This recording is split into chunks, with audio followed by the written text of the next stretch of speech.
Hey, how's it going everybody? Welcome to Arc Basics, a show where we break down the ABCs of how to start an arc, how to accomplish things, how to achieve things, how to be the best you possibly can be. That's right, we're going with the full ABCs of arc. A for arc, B for basic, C for, well, whatever you want it to be. C can be anything. Hey, how's it going everybody? Welcome back to Arc Basics. I'm Phlinger Phoo, and today we're going to be discussing one of the earlier tames that you can actually get on Scorched Earth. I mean, there are some earlier tames like Morellatops and stuff like that, but if you want to take to the skies, if you want to go scouting, this is kind of a requirement because Scorched Earth, they don't have pteranodons, anything of the sort. So, which means that instead of going and waiting until you hit, in your 60s before you can get an Argentavis and then start cruising around on that. Pretty much, if you want to be airborne before then, you really only have one option, and that is, you gotta stick your legs around the back end of a moth as it's fluttering around the sky. Yeah, that's pretty much it. That's about your only option. It's a thing. So yeah, by popular demand, I decided that we were going to be doing the Lymantria video. I had not intended to do a Lymantria one because Lymantria, they're extremely basic. But I do realize there are a lot of things that, a lot of questions that people have when it comes to Lymantria. And I'm sorry, that was the foo, I swear. And, so we're going to be discussing them. Not only are they a great, they're a great way to actually scout around, but they're also an amazing source of silk. And which on Scorched Earth, that is absolutely required. Because to get the Desert Cloth Armor, which you absolutely need on Scorched Earth, you need silk. That's a thing. You have to get it. In order to survive, you have to get it. Alright, so now the shopping list for today's episode for getting Lymantria, it's extremely simple. You can do it with just a regular bow. Yeah, I'm going to do it with, this right here, I got it out of a loot drop a while back. I'm going to be doing it. I'm going to be using it. Because you can get bows out of just the lower end loot drops. And I would recommend that you look for the loot drops and then you get them. You can ride around on, say, like a saber-tooth, raptors, anything of the sort, going around grabbing them. I encourage you to do so. Because if you're on Scorched Earth, any little thing gives you the edge that you need.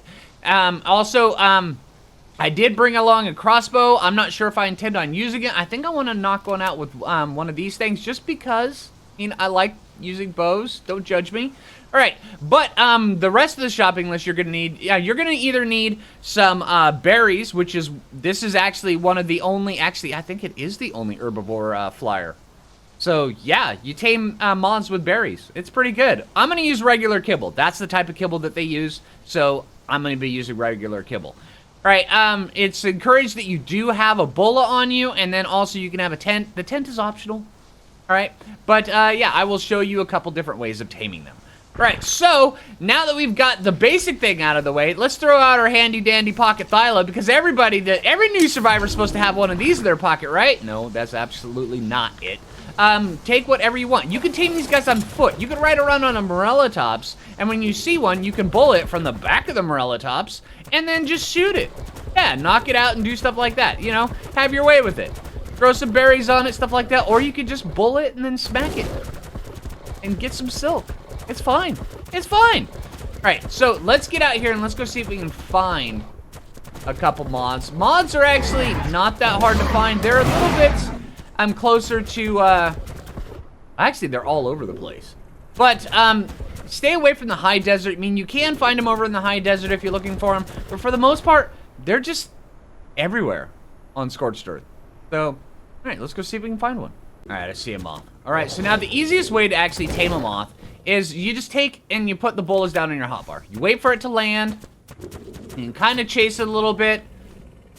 But once it lands... Actually, you know what? Got him. Alright, so, as soon as they get hit, they're going to shoot this cloud of spores.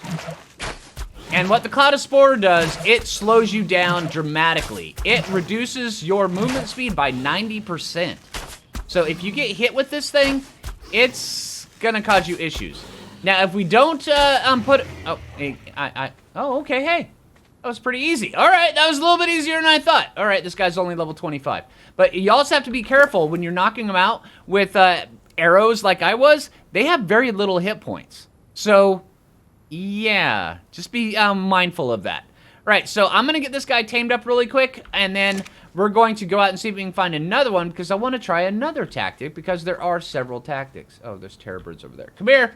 All right, let me get my security blanket over here. Vanilla Latte, get over here. You're my security blanket. Covered in kale. All right. So, hey, I will see you guys in a minute. All right, and this guy's up, and it's actually a really, really easy tame. The key thing was, it's a Scorched Earth. You have to guard them while they're unconscious, and that's really about the only thing. Now, a couple things that I wanted to say after this guy got up, you'll notice that, yeah, he's only level 37, but he's already got 196 weight. These guys actually have some decent amount of weight for their level, which is pretty good for a beginning flyer. It's actually a lot better than Pteranodons. The higher level ones actually have a little bit better, but they also have notoriously low stamina. That's one of these guys' biggest downfalls here, is their stamina. I'm going to put this guy inside of a cryopod, and we're going to talk a little bit more about him later. I'm going to go see if we can go find a higher level one, so where I can show you how to tame one, one that's got a little bit of meat to him, you know. But for knocking these guys out, you can actually use Ebola, but I would really not recommend it, because the things like the bows, anything that uses a trank arrow or a trank dart, they actually have a multiplier on how much torpor they give, depending on what, you know, what vessel you're using for it. So, a bow, you know, adds a little bit extra torpor, a crossbow adds a lot more extra torpor, and a long neck adds a lot more extra torpor with doing less damage, which is amazingly good, too. So, if you're going to be knocking out the higher level ones, I would recommend you get a little bit better equipment. Go with a long neck. You can use a primitive long neck. That's good. But the only downside with that here is trank darts are 62. So that's the real downside with that. Trank arrows are 21. So, or trank darts, I mean, is 62. But you can actually use a crossbow, but you have to be very, very careful. I would recommend, if you're going to use a primitive crossbow, that you use the magnifying glass technique, which means that you take a look at them, you know, you hit them a little bit, wait till they get bloody, you take a look at them with the magnifying glass, and you see exactly where they're at with their torpor and how much you can actually hit them, so where you don't kill them. And if you do plan on using bolas, you have to use the magnifying glass technique, which kind of sucks with the fact that, not bolas, if you're using the, boomerang. If you're using the boomerang, you have to use the magnifying glass technique, because that does, basically, it's how much damage they do is how much torpor they take. So, yeah, that's unfortunately the case. But yeah, I'm going to get over here and see if I can find a little bit higher level one. Hopefully we can see one. And then I will show you another way of how to tame them. Alright, seems like I've actually found a pretty good spot for them. Alright, and there's this one right here. It's 140, I believe. 145, something like that. Alright, so what we're going to do, we're going to start off, we're going to bola this guy, just like we did the other one. Bam, you're bullied. Alright, now we're going to take a tent. I'm going to get over it. We're just going to pop it down right on top of it. Just like that. Alright, so now we've got the tent. We can actually open the tent. And then he's just going to... Wrong button! Alright, he's just going to be in there, kind of stuck. So we're going to shoot him. We're going to go really easy. But this time I'm using a crossbow because I know he's going to take a lot of damage. But when he tries to flee, he's going to be stuck. And I want to pay very close attention to how bloody this guy's getting. And I want to make sure each one of the trank arrows has enough time to get its full dot on there.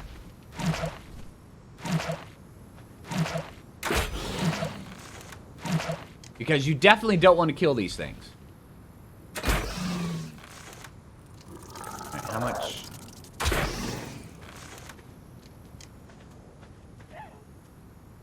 Right, he's really bloody.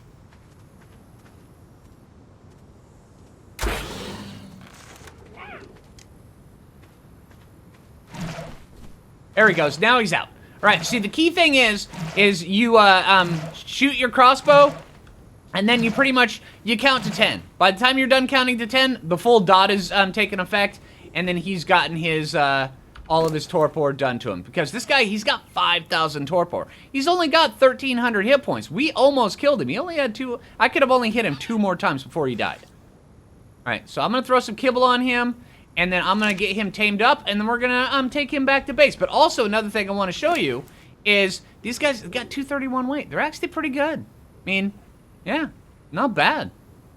Crap stamina, though. All right, but hey, I'll see you guys in a bit. All right, and this one's up. Now, the only downside with taming these guys is it actually takes quite a bit for them to eat. Their food goes down way, way slow. All right, let's pick up our tent. And, of course, it's going to be damaged, but then again, that's really, you know, to be expected with tents.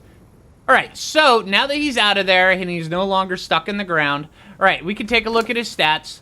But, yeah, like what I was saying is these guys, they eat slow, and they're really, really defenseless when they're being tamed up.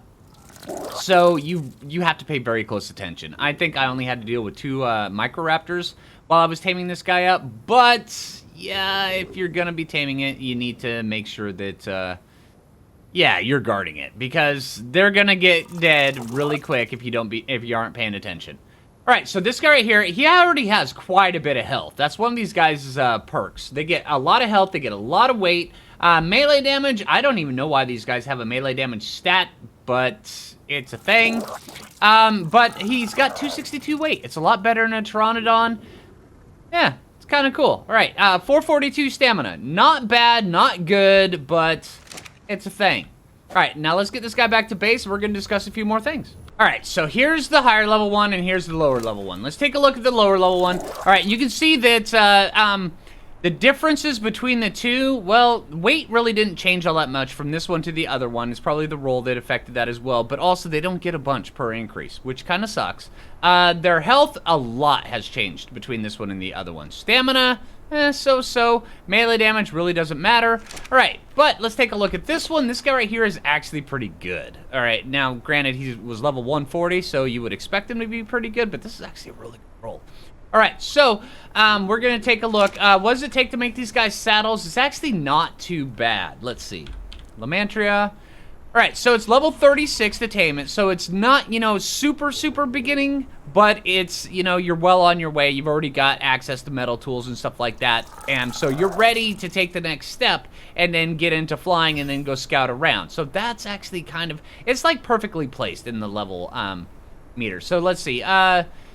95 chitin keratin, 125 fiber, and 130 hide. That's actually not that bad. And you can also craft it in your inventory. It's not a smithy craft, which is a big, huge plus. All right, let's see. All right, so bam, bam, and sure, let's go with that. All right, so let's go Lymantria right there. Craft that up. And now let's just dump the rest of the stuff back in there because we don't need that in our inventory. All right. Oh, also, let's just put that in here. Thank you. All right. And get stuck on the foos really quick. All right, so now these guys right here, pretty much I would only recommend these guys for scouting out base locations, taking a look at the map, using it as your very first flyer, pretty much. You don't want to use it for anything more than that.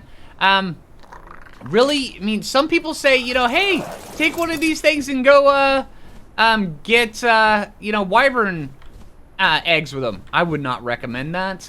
You can do it, right? But one of the cool things about these guys is when they fly, they're extremely quiet. So when I say scouting, they are pretty dang good scouts, right? One of the downsides is their stamina drains wicked fast when you're doing a full sprint. If you're just going slow, their stamina drains really, it's an extremely slow drain. But the moment you start sprinting, their stamina goes down just like a rock. All right, and let's pump that. And then each individual pump, it gets you some decent stamina, but it could be better. All right, so now their only attack, the only attack these guys have, and I have to cover it before the storm hits.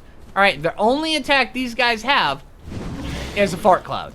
That's it. They can do nothing else other than do that fart cloud. But while you're riding it, you are immune to that fart cloud. Now, anything that gets inside that fart cloud that breathes a little bit of your fart, they are so disgusted that they get slowed down for 90% of their movement speed. So it's even better than being hit by a Mesopithecus. You know, the snare that they do by throwing the poop. Yeah, these guys right here, they've got like the king, the king snare. And also, you can use it to dive bomb. All you have to do is just kind of look while you're doing it. See that? It goes down and it hits down below. Yeah, that's kind of cool. All right, but it also drains a ton of stamina. And of course, now we're hanging out on the wall. Yeah. All right, so yeah, that's pretty much it for when it comes to these guys. I would recommend just using them as your original flyer. They're actually not too bad if that's what your intention is. But if you're gonna use them for any kind of fighting, anything like that, I would not recommend it. Now, you could technically take out a couple of these guys. Shut up, foos! All right, you could actually take out a couple of these, pair them with, say like, a group of, vultures or something like that, or Dimorphodons on a different map, and then use them to snare everything while the little dudes just eat them alive. Or you can also use these guys as like going over, dime bombing on something, and then having one of your buddies shoot it. So it's snared, and then have somebody shoot it so you can tame it. But also, this fart attack does have a cooldown. I believe it's like an 8-second, maybe 5-second cooldown. Here, let's do this for science here really quick. All right, there's 1, 2, 3, 4, 5, 6, 7, 8. Yeah, 8-second cooldown right in between each one. All right, so that's how that works. All right, so I think that's gonna do it for the video. When it comes around to the Lymantria, there's not much to it. It's really just a beginning flyer. So, yeah, all right. Hey, I hope the video helped you out. I hope you enjoyed the video. If you did, make sure you click that like button. If you're new around here, subscribe. Until next time, this is Phlinger Phoo, being tormented by all the foos, and take it easy, everybody.